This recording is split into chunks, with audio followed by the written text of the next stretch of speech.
Hello and welcome back to the channel. Hope you're having a great day. We are in Costa Rica. It's our first international trip since COVID, so we're really excited.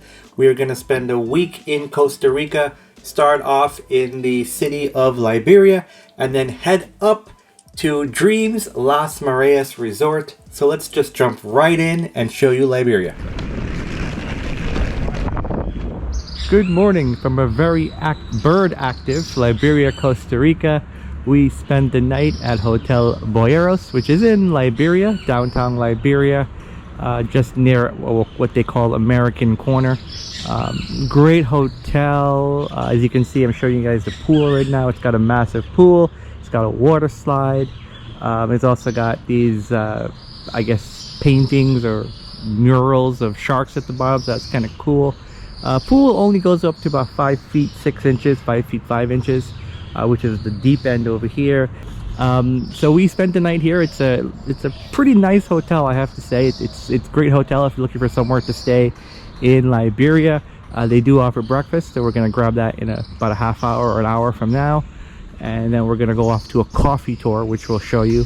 Oh, there's also a kiddie pool you can see here. That's maybe, I don't know, 2 feet, and there's also that stone structure there is a waterfall or like a shower that you could kind of stand under, I guess for kids, but it's still cool. A lot of trees on the property, a lot of banana trees, as you can see here. I heard there's avocado trees and a few others, so we'll see if we can spot as many of these different fruit trees as possible. And then we'll show you the room, and then we'll show you what the hotel itself looks like, and then we're gonna start our day in Costa Rica. One thing we did find are these massive mango trees back here by the pool. Unfortunately, it's not mango season, but you got to imagine during mango season, you can probably pick mangoes to your heart's content. So here is inside our room at Hotel Boyeros. You can see that we got two full beds, and there's a small, looks like a twin bed. I'm gonna say it's a twin bed. I think it's a twin bed. It's a small bed. So it sleeps 5. There's a small TV. There is a desk with a mirror. There's some outlets. There's a bed light with some outlets to charge stuff. There's a phone.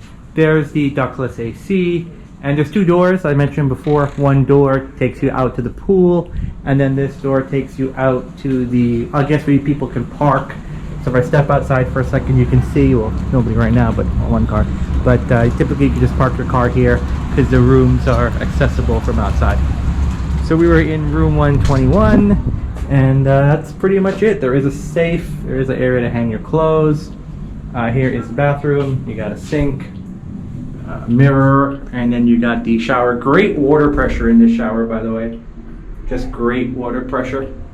And that's it. That's our hotel.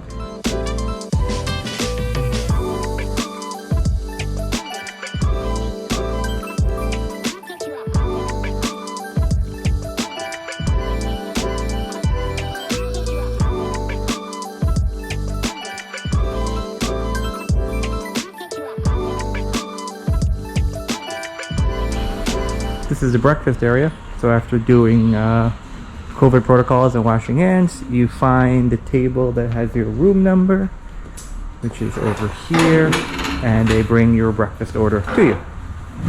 So for breakfast we have coffee, scrambled eggs, rice and beans, platanos, watermelon, papaya, banana, and toast. Here we go. Dig in. So now that breakfast is over, we're gonna venture outside and show you a couple things in the area.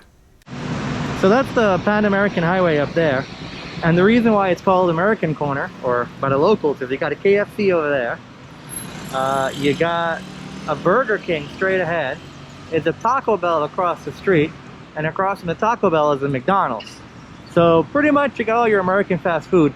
I think there's also a Quiznos, and there's a Papa John's straight ahead as well.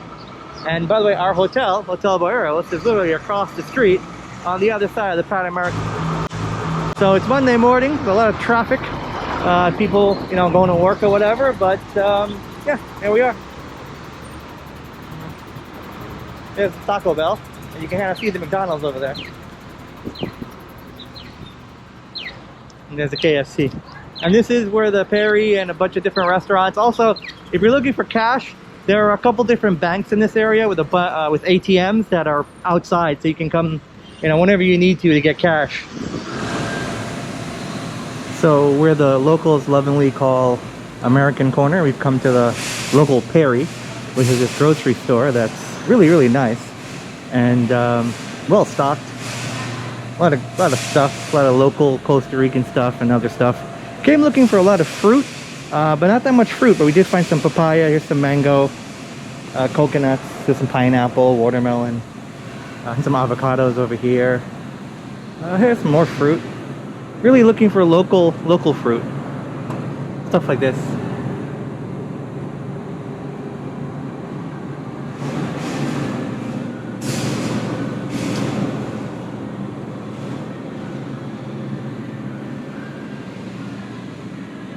But just giving you a look at what a local, well, Americanized Costa Rican grocery store looks like.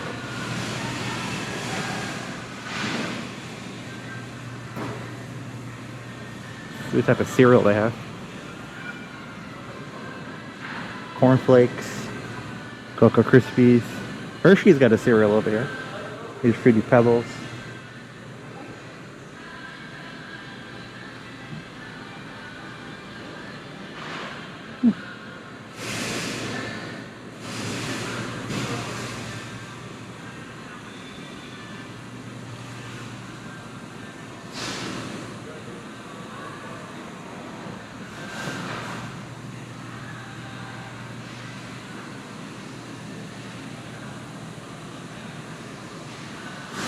Alright, that's it. We're just going to walk around a little bit and then head back out. So a bit of aimless wandering of Liberia brought us to the city center where you'll find the famous park across the street from the church. This is a great park if you want to watch, people watch really. You got a lot of locals here. You have a lot of local street vendors. You can get shaved ice. You can get some Costa Rican souvenirs. But it's a great spot just to hang out, take in the sights and sounds, and figure out what exactly do you want to do in Liberia. And for us, the answer to that question is very simple. It's food. First, find as much local Caribbean Costa Rican fruit as possible. And number two, eat as much local food as possible. So we found this spot called Donde Pipe. It's all walking distance from the hotel in the downtown area. No more than 5-10 minutes from our hotel, 5 minutes from the park and the church. So we checked it out. As you can see, it's very clean, it's modern, and it caters to locals, not tourists. And it features their famous Costa Rican dish, casada. But what's cool is that, yes, it comes with beans and rice, but you can pick your meat. So fried fish, chicken, fried pork, or a couple different variations of pork. I got the casada with the fried pork and the plantains. George loved it. He said it was authentic, so he highly recommend this place for a local experience. So our next stop was a bit unexpected. Someone had a craving for crepes. We looked it up and we found this spot. Again, not far from the city center, not far from the hotel, all walking distance. A really hip place. Check out this cool bike that they can do local crepes on the street. They had this Volkswagen van that they converted into seating. Very Instagrammable place. You can see here in the back they have this mural with wings that you can take pictures. There's hammocks and it's all outdoor seating for the most part. We got some ice cream here that you can pour coffee on. Features a lot of lattes, cappuccinos, coffee. Here you can see vanilla latte that I got. And then we got a couple crepes. This was the Bailey and banana crepe, which was really good. And then this was, I believe, just a regular crepe with strawberries, ice cream, and whipped cream. So check this place out. Really good if you got a craving for sugar in Liberia. Our last stop on day one is a coffee tour by Tio Leo just outside of Liberia.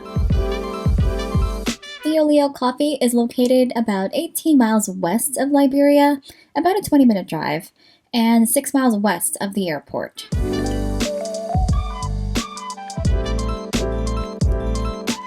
We didn't know what to expect, but Tio Leo himself packs a lot of activities into his 3-hour tour. It starts with a history lesson of Guanacaste and coffee, and afterwards, we get first-hand experience picking coffee. Here you can see him setting me up with a basket just like the locals use.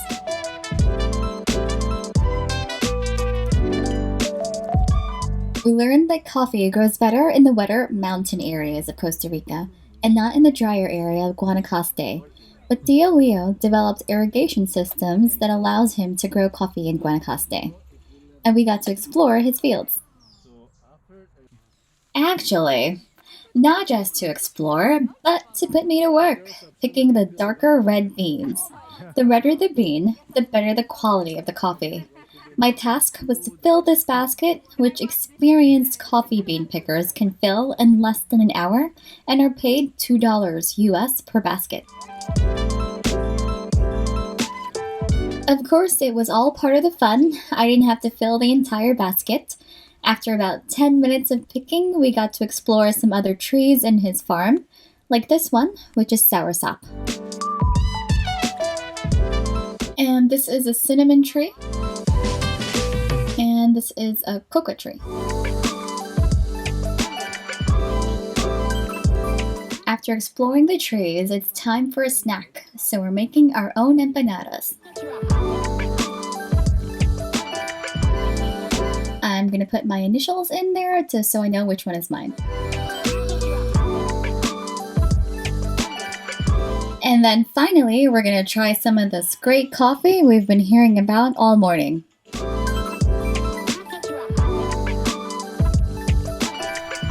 Chocolate is another big part of the tour, so after our empanadas and coffee, we move on to making our own chocolate drink. It starts with roasting the cocoa beans on an open flame, and then grinding them the old-fashioned way. This took a lot of arm strength, which I clearly don't have. The chocolate grinds were then used as an exfoliant to show its versatility. It did make my arms feel a lot smoother. Then poor George was put to work to grind some sugarcane to make some sugarcane juice. And then very soon our close to 3.5-hour tour came to an end with the coffee bean roasting process. We saw the difference between the light and dark roast. And then we got to see Tio Leo operate the roaster to complete a batch of medium roast.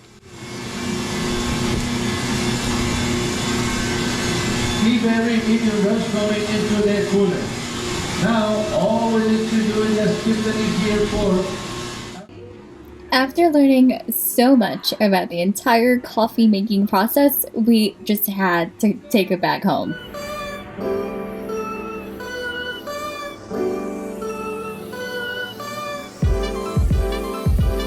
Overall, this was well worth the $25 tour fee. We got so much more than a coffee tour. Tio Leo was enthusiastic and passionate about everything he does. He didn't just follow a script, but tailored the tour to the audience. Highly recommend this tour when in Liberia. And that's gonna wrap up our first day in Costa Rica. Next stop is Dreams Las Marias Resort. Thanks for watching. Please like, comment, and subscribe.